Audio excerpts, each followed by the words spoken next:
I, I want you to think about the Master's various ascents to Jerusalem, and particularly his final ascent.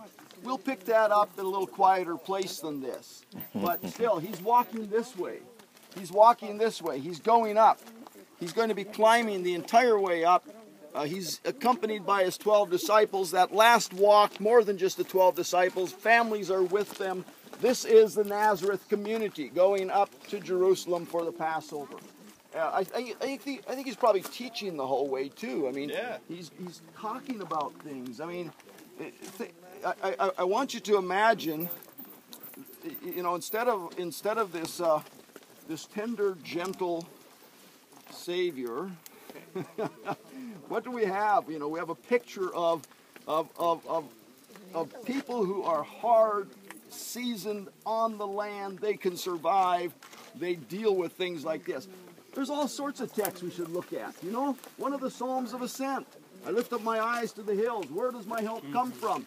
If we were up on that ridge there, I often just walk that ridge. If we were up on that ridge, we could have seen we could see the Mount of Olives from that ridge. We can see Jericho from that ridge. We can see the whole ascent from that ridge, okay? I lift up my eyes to the hills. Where does my help come from? My help comes from the Lord, the maker of heaven and earth. Then a second voice enters in and says, I better let me grab the Psalms so I don't get too far afield.